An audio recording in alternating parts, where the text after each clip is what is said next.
2 मार्च 2026 को गोल्ड का रेट था 1,69,000 रुपए, जबकि 26 जून 2026 को यही रेट हो गया है 1,41,000 रुपए।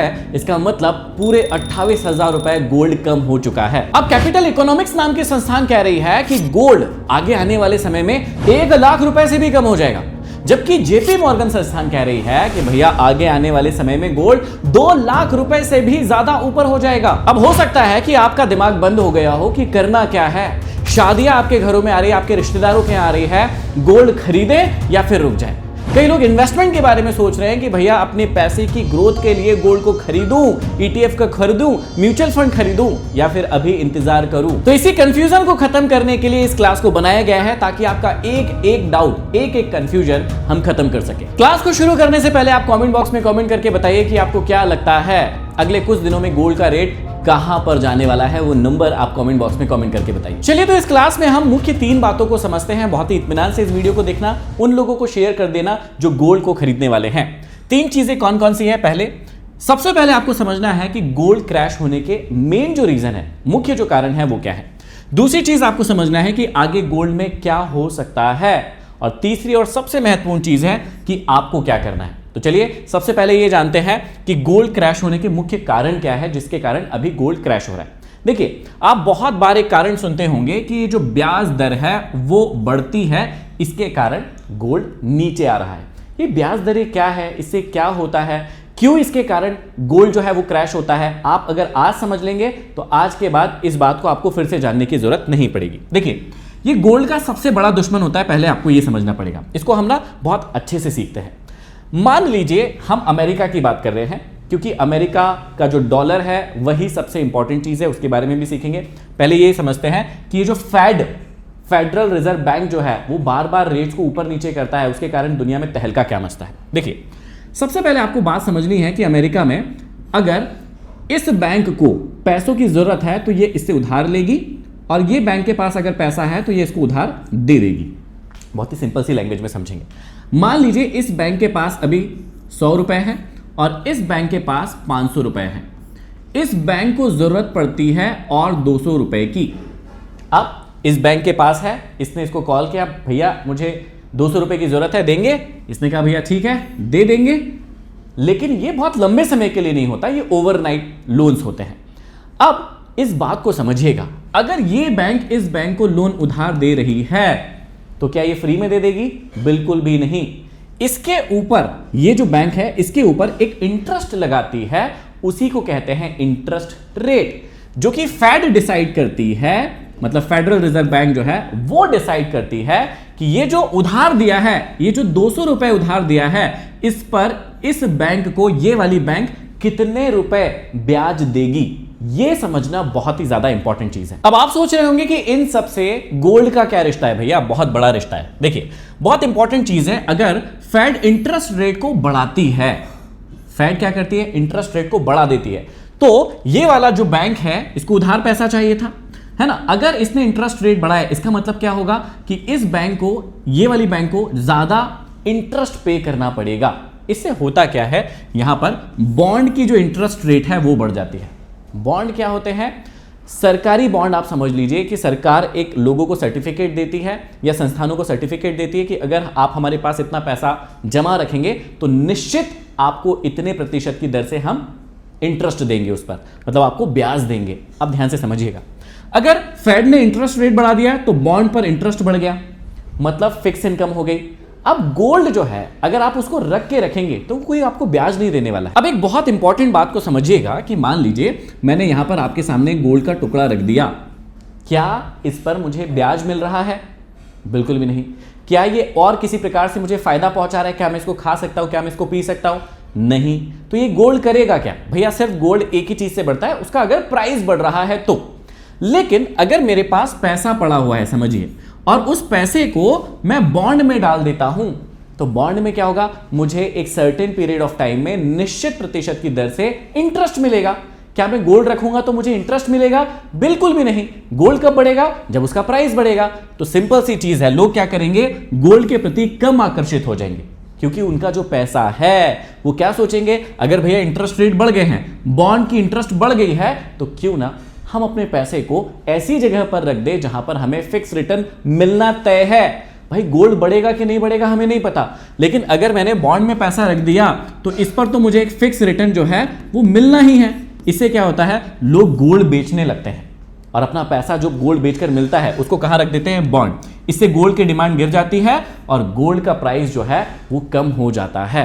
तो पहला जो सबसे बड़ा कारण है वो यही है कि अभी जो है इंटरेस्ट रेट जो है वो बढ़ी हुई थी और उसको जो लास्ट वाली बैठक हुई थी उसमें उसने अनचेंज रखा गया है, मतलब उसमें कोई बदलाव नहीं किए गए हैं, जो कि ऑलरेडी बढ़ी हुई है। इसके कारण क्या हो रहा है, गोल्ड की जो डिमांड है वो कम होती है। अब इत्मीनान से जानिए दूसरा बड़ा कारण, और सिंपल बात समझ लीजिएगा, इस क्लास को पूरा देखिएगा ताकि आपकी अंडरस्टैंडिंग बेटर हो, ताकि आप एक स्मार्ट पीपल बने, ऐसे रील स्क्रॉल करने वाले ना बने। देखिए सेकंड जो है बहुत बड़ा रीजन, डॉलर का मजबूत होना। आए दिन आप सुन रहे होंगे कि रुपए के बदले में जो डॉलर है, मतलब $1 बराबर अब 94 रुपीज पहुंच गया है। ये बहुत बड़ी मात्रा में रुपए की वैल्यू को डेप्रिशिएट कर रहा है, मतलब कम कर रहा है। $1 पहले जो है जब हम यूट्यूब किया करते थे शुरुआत में, तो $1 मतलब 68-69 रुपीज का था, और कहाँ ये बढ़कर 94 हो गया है। मतलब जो चीज $1 में पहले आ रही थी 68 रुपीज में, इंडियन रुपीज में, अब उसी को लेने के लिए 94 रुपीज लगते हैं। तो अगर डॉलर का प्राइस बढ़ रहा है तो सिंपल बात समझिएगा कि पूरी दुनिया में गोल्ड की अंतरराष्ट्रीय कीमत $US से तय होती है। जो गोल्ड की कीमत, जो भी आप गोल्ड खरीदते हैं ना, ये $US में तय होती है कि गोल्ड की कीमत क्या होगी पूरी दुनिया के अंदर। अब भैया अगर डॉलर का रेट बढ़ा, सिंपल सा लॉजिक समझिएगा, अगर डॉलर मजबूत होता है या डॉलर का रेट बढ़ता है तो बाकी देशों के लिए गोल्ड खरीदना कितना महंगा हो जाएगा। अब मान लीजिए कि अभी जो है डॉलर का रेट है 94, अब ये हो जाता है 95 या 96, तो ये यहां पर सिर्फ $2 दिख रहा है बढ़ा हुआ कि अरे $1 या $2 तो बढ़ा, लेकिन जब आप करोड़ों रुपए का गोल्ड खरीदने के लिए जाएंगे तो ये $1-2 जो है वो बहुत बड़ा फर्क डालेंगे गोल्ड की परचेसिंग में। गोल्ड कम आएगा, सीधी सी बात ये है। तो लोग क्या वेट करेंगे कि भैया इसकी डिमांड घट जाएगी और प्राइस फिर से नीचे गिर जाएगा। लोग क्या किस बात का इंतजार करेंगे, या कंट्रीज, अलग अलग कंट्रीज जो गोल्ड खरीदती है वो किस बात का इंतजार करेगी कि भैया इसका अगर डॉलर का रेट कम हो जाता है, डॉलर की वैल्यू कम हो जाती है, तो उसी वैल्यू में फिर हमको ज्यादा गोल्ड मिल जाएगा। तो दूसरा सबसे बड़ा कारण यह होता है कि डॉलर मजबूती दिखा रहा है, इसलिए गोल्ड कम हो रहा है। अब तीसरा और सबसे महत्वपूर्ण कारण को जानिएगा, जो आपको सुनकर थोड़ा सा आश्चर्य भी होगा कि यहां पर महंगाई कम अगर हो रही है तो भी गोल्ड का रेट कम होता है। एक्चुअल में पूरी दुनिया में, या हम लोग अमीर लोगों की बात करें, बड़े लोगों की बात करें, या बड़े बड़े बैंक्स की बात करें, तो ये लोग सारे के सारे लोग गोल्ड को इकट्ठा करके क्यों रखते हैं? क्या पैसों की ग्रोथ के लिए? बिल्कुल भी नहीं। गोल्ड पैसों की ग्रोथ नहीं कराता है। गोल्ड होता है सेफ्टी, पैसों की सेफ्टी जो होता है वो होता है गोल्ड। तो कभी भी इन्वेस्टमेंट के नाम पे लोग गोल्ड को नहीं खरीदते हैं। लोग गोल्ड को खरीदते हैं, या दुनिया भर के जो तमाम बड़े लोग हैं वो गोल्ड को खरीदते हैं ताकि हमारा पैसा सेफ रहे।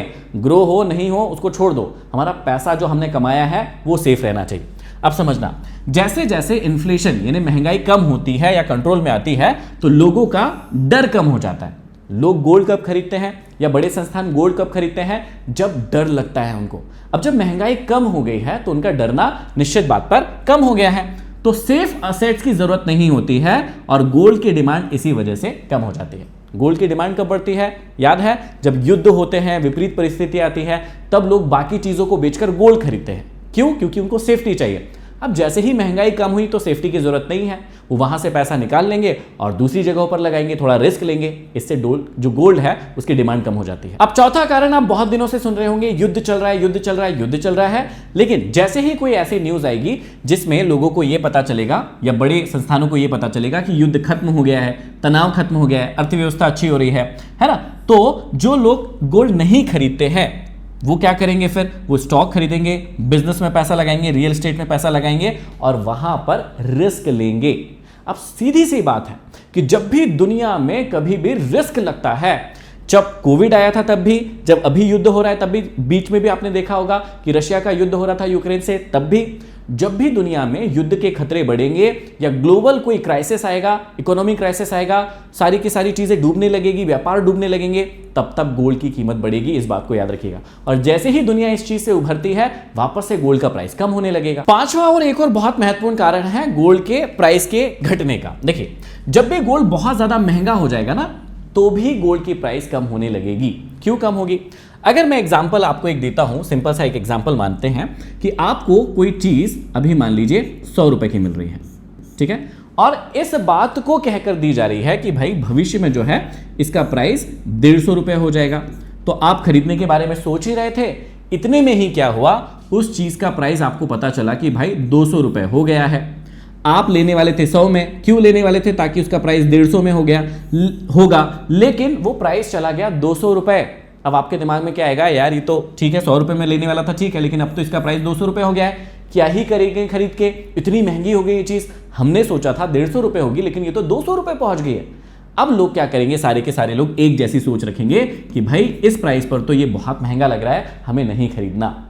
तो ऐसी भी कंडीशन होती है जब बहुत ज्यादा महंगी हो जाती है कोई चीज, तो उसके लिए और बायर बढ़ते नहीं है, बाकी सारे के सारे बायर जो है वो डीमोटिवेट हो जाते हैं और फिर क्या होता है, उसको नहीं खरीदते हैं क्योंकि वो बहुत ज्यादा मार्केट में महंगी लग रही है। तो एक बार जल्दी से क्विकली देखते हैं क्या क्या चीजें हो सकती हैं। देखिए, जब भी डॉलर मजबूत होगा, इंटरेस्ट रेट बढ़ेंगे, इन्फ्लेशन कम होगी मतलब महंगाई, वॉर खत्म होगी, स्टॉक मार्केट मजबूत होगा, या फिर ईटीएफ में सेलिंग आएगी तो गोल्ड में बड़ी गिरावट आएगी। ये आपके पहले क्वेश्चन का जवाब है कि भाई ये गोल्ड जो है वो गिर क्यों रहा है। ये 5 बड़े कारण हैं जो आपको समझना चाहिए। अब दूसरा और महत्वपूर्ण प्रश्न आता है कि आगे आने वाले समय में गोल्ड में क्या हो सकता है। आपको क्या लगता है भाई, नीचे जाएगा, ऊपर जाएगा, 1 लाख से कम होगा या 2 लाख से ऊपर पहुंच जाएगा, ये कैसे पता चलेगा। देखिए, शॉर्ट टर्म में आपको समझना पड़ेगा कि अगले कुछ महीनों के लिए उतार चढ़ाव बने रह सकते हैं। आपको सिंपली 2-3 चीजों पर ध्यान देना है। पहला क्या, अगर अमेरिका की ब्याज दरें, जो इंटरेस्ट रेट बताया था मैंने आपको, जो बैंक को उधार देती है उसके बीच में एक इंटरेस्ट रेट होता है जो फेड बार बार ऊपर नीचे करती रहती है, अगर वो ऊंची ही रहती है तो गोल्ड नीचे ही आएगा। सिंपल सी बात है। क्यों? क्योंकि बॉन्ड का जो इंटरेस्ट रेट है वो बड़ा रहेगा तो लोग वहां पर ज्यादा प्रेफर करेंगे अपने पैसे को लगाना। दूसरी चीज, अगर डॉलर मजबूत रहता है तो भी गोल्ड पर दबाव बना रहेगा। 2 इंपॉर्टेंट चीज है, आपको इसी पर फोकस करना है। ये शॉर्ट टर्म में है, लेकिन थोड़ा सा मिड टर्म या लॉन्ग टर्म में अगर देखें तो क्या हो सकता है, अगर ब्याज दर आपको सुनने में आती है कि भाई फेड की मीटिंग है और वहां पर आपको पता चलता है कि ब्याज दरें घट रही है, अब वहां पर क्या होगा, लोगों का इंटरेस्ट शुरू हो जाएगा गोल्ड के अंदर। अगर आपको ऐसी स्थिति दिखती है कि वैश्विक तनाव फिर से शुरू हो गया, जैसे कोई युद्ध की न्यूज़ आ रही है या मार्केट के क्रैश होने की न्यूज़ आ रही है या कोई कंपनीज के रिजल्ट अच्छे नहीं आ रहे हैं वैश्विक लेवल पर, तब भी गोल्ड ऊपर आ सकता है। और अगर महंगाई फिर से बढ़ेगी तो सिंपल सी चीज़ है, लोग सेफ चीज़ों को ढूंढेंगे, सेफ ऑप्शन पर जाएंगे और सबसे सेफ क्या होता है, गोल्ड। और अब आते हैं तीसरे और सबसे महत्वपूर्ण चीज़ पर, सबसे महत्वपूर्ण क्वेश्चन पर, जिसका जवाब आपको जानना है कि आपको क्या करना चाहिए। अब आपको 5 चीज़ें करना चाहिए और चौथी और 5वीं चीज़ सबसे ज़्यादा इंपॉर्टेंट है, इसलिए इसको ध्यान से सुनना। देखिए, कई सारे लोग ऐसे समय में क्या करते हैं, अपना पूरा का पूरा पैसा गोल्ड में लगा देते हैं कई सारे वीडियोस को देखकर कि अरे गोल्ड नीचे आ गया, अरे गोल्ड नीचे आ गया, खरीदो खरीदो खरीदो। और उस चक्कर में क्या करते हैं, मान लीजिए उनके पास 1 लाख है, 2 लाख है, 5 लाख है, एक साथ पूरा का पूरा पैसा उसमें लगा देते हैं कि अब तो इसमें प्रॉफिट होगा हमें। याद रखिएगा कि बड़े लोग कभी भी अपनी कैपिटल को ग्रो करने के लिए गोल्ड नहीं लेते हैं, वो गोल्ड लेते हैं ताकि उनकी कैपिटल सेफ रहे, सुरक्षित रहे। तो हमेशा याद रखिएगा, गोल्ड सुरक्षा या प्रोटेक्शन देता है, लेकिन वेल्थ बनाने के लिए केवल गोल्ड पर्याप्त नहीं है। तो कभी भी आपको अपना पूरा का पूरा जो पैसा है वो गोल्ड में नहीं लगाना चाहिए। पहली बात, इसको ध्यान देना। दूसरी जो सबसे इंपॉर्टेंट बात होती है कि कई लोग जब गिरावट होती है तो डरते हैं। अगर आप लंबी अवधि के लिए निवेश कर रहे हैं तो कंपनियों के शेयर की तरह गोल्ड में भी करेक्शन सामान्य बात होती है। इसको आपको ध्यान से समझना है कि कई लोग जैसे ही गोल्ड गिर रहा है तो उन्होंने कहा अरे भाई गिर जाएगा गिर जाएगा। अगर उनके पास है, ETF में पोजीशन है, म्यूचुअल फंड में पोजीशन है, उसको बेचने लगते हैं। अरे भैया, इतना घबराने की जरूरत नहीं है। अगर आपके पास अच्छी पोजीशन है, डरने की जरूरत नहीं है। यहां से गोल्ड वापस से एक ना एक दिन ऊपर जाएगा, इस बात को समझिए। तो अगर आप एक लॉन्ग टर्म के लिए गोल्ड को लेकर रखते हैं तो उस पोजीशन को एग्जिट मत मारिए, डरिए मत। तीसरी जो सबसे इंपॉर्टेंट चीज है, लोग एकदम से बाइंग शुरू कर देते हैं। थोड़ा गोल्ड नीचे नहीं आया, SIP ले ली, SIP करवा ली, बहुत सारा खरीद लिया। या फिर क्या करते हैं, आजकल ETF बहुत इजी हो गया है खरीदना बेचना, उसको खरीदने बेचने लगते हैं। तो आपको एकदम से सडन बाइंग नहीं करना चाहिए। मार्केट के मूवमेंट्स के बारे में आपको पता होना चाहिए। अगर आपने टेक्निकल एनालिसिस नहीं सीखा है तो आपको सीखना चाहिए। कई सारी हमारी यूट्यूब पर फ्री सेक्शंस हैं, फ्री हमने क्लासेस बना रखी है, उनको देखिए, उनसे सीखिए कि गोल्ड या किसी भी चीज की ट्रेडिंग किस प्रकार से करते हैं। वहां से आपको समझ में आएगा कि एकदम से कभी खरीदी नहीं करना चाहिए, धीरे धीरे खरीदना चाहिए। अब चौथा और 5वां पॉइंट बहुत इंपॉर्टेंट है, इसको समझिएगा। देखिए, चौथा पॉइंट क्या है, गोल्ड को कभी भी आप ग्रोथ के लिए मत खरीदो, इसको इंश्योरेंस की तरह मानो। आप हेल्थ इंश्योरेंस, कार इंश्योरेंस क्यों लेते हैं? ताकि जिस दिन आपके बॉडी में कुछ हो जाए, मतलब शरीर में कोई तकलीफ आ जाए, आप डॉक्टर के पास जाए तो आपको पता रहे कि मेरे पास इंश्योरेंस है, मुझे घबराने की या डरने की जरूरत नहीं है। आप कार इंश्योरेंस क्यों लेते हैं? भाई टक्कर होगी ही ऐसा आप थोड़ी ना मानते हैं। आप कार इंश्योरेंस ऐसे लेते हैं कि किसी दिन हो गई तो क्या करूंगा। तो गोल्ड को भी आपको इंश्योरेंस की तरह ही बाय करना चाहिए। उसको ग्रोथ की तरह मत देखिए, इंश्योरेंस की तरह मानिए। क्योंकि जब भी दुनिया में तकलीफ आएगी, जब भी युद्ध होंगे, जब भी वैश्विक लेवल पर कोई भी गलत चीज होगी, तो फिर गोल्ड ही ऊपर जाएगा, तब वो आपको प्रोटेक्ट करेगा। और पांचवी और सबसे महत्वपूर्ण चीज क्या है कि सिर्फ प्राइस मत देखिए, आपको संकेतों को भी पकड़ना पड़ेगा। अमेरिका की ब्याज दरें, बार बार मैं कह रहा हूं, फेड की क्या न्यूज आ रही है उस पर ध्यान देना है आपको। कम हो रही है या ज्यादा? कम होगी गोल्ड ऊपर जाएगा, बढ़ेगी गोल्ड नीचे आएगा। डॉलर का इंडेक्स देखिए, डॉलर जैसे जैसे बढ़ेगा भाई वो गोल्ड की कीमत को खाएगा ही, हमेशा याद रखिएगा, क्योंकि गोल्ड महंगा होता है तो दुनिया नहीं खरीदती है। तीसरी चीज इन्फ्लेशन या महंगाई, महंगाई जब भी बढ़ेगी तो फिर गोल्ड का प्राइस बढ़ेगा। अगर महंगाई कम हो रही है तो भाई गोल्ड का प्राइस तो कम होना ही है, सबसे इंपॉर्टेंट चीज। और सेंट्रल जो बैंक्स होती है वो गोल्ड बाय कर रही है नहीं कर रही है, उस चीज पर ध्यान देना है। एक बहुत महत्वपूर्ण चीज आपको बता देता हूं, देखिए अगर आप टेक्निकल एनालिसिस नहीं भी जानते हैं तो थोड़ा सा चार्ट आपको पढ़ना आना चाहिए कि जब भी गोल्ड टॉप पर जाता है आपको कभी भी बाय नहीं करना है, इस बात का ध्यान दीजिए। जब भी कोई भी चीज आपको बाय करनी होती है, अगर वो अच्छा इंस्ट्रूमेंट है, आपको पता है आज नहीं तो कल ये ऊपर जाएगा ही, हमेशा उसको बॉटम पर लेना चाहिए। आप मुझे कमेंट बॉक्स में कमेंट करके पहले तो ये बता दो कि गोल्ड अभी टॉप पर बैठा हुआ है या बॉटम की ओर आ रहा है, ताकि मैं समझ सकूं कि आपको कितना टेक्निकल एनालिसिस आता है। दूसरी चीज आप मुझे कमेंट करके ये भी बताइए कि भैया गोल्ड का प्राइस आज 1,41,000 रुपए के करीब चल रहा है, भविष्य में 1 लाख से नीचे जाएगा कि 2 लाख से ऊपर जाएगा, आप किस पार्टी में हैं, ये भी मुझे कमेंट बॉक्स में कमेंट करके जरूर बताइए, ताकि आपको भी समझ में आए कि फ्यूचर में क्या होने वाला है। इस वीडियो को हर उस व्यक्ति तक शेयर जरूर कर देना जो गोल्ड के बारे में समझ नहीं रखता है और बार बार बकलोली करते रहता है, ताकि उसे समझ में आए कि एक्चुअल में गोल्ड कैसे काम करता है। और चैनल पर नए हैं, सब्सक्राइब नहीं किया है वो भी कर लीजिए। अगली वीडियो में फिर मिलते हैं, तब तक के लिए आप सभी का बहुत बहुत धन्यवाद।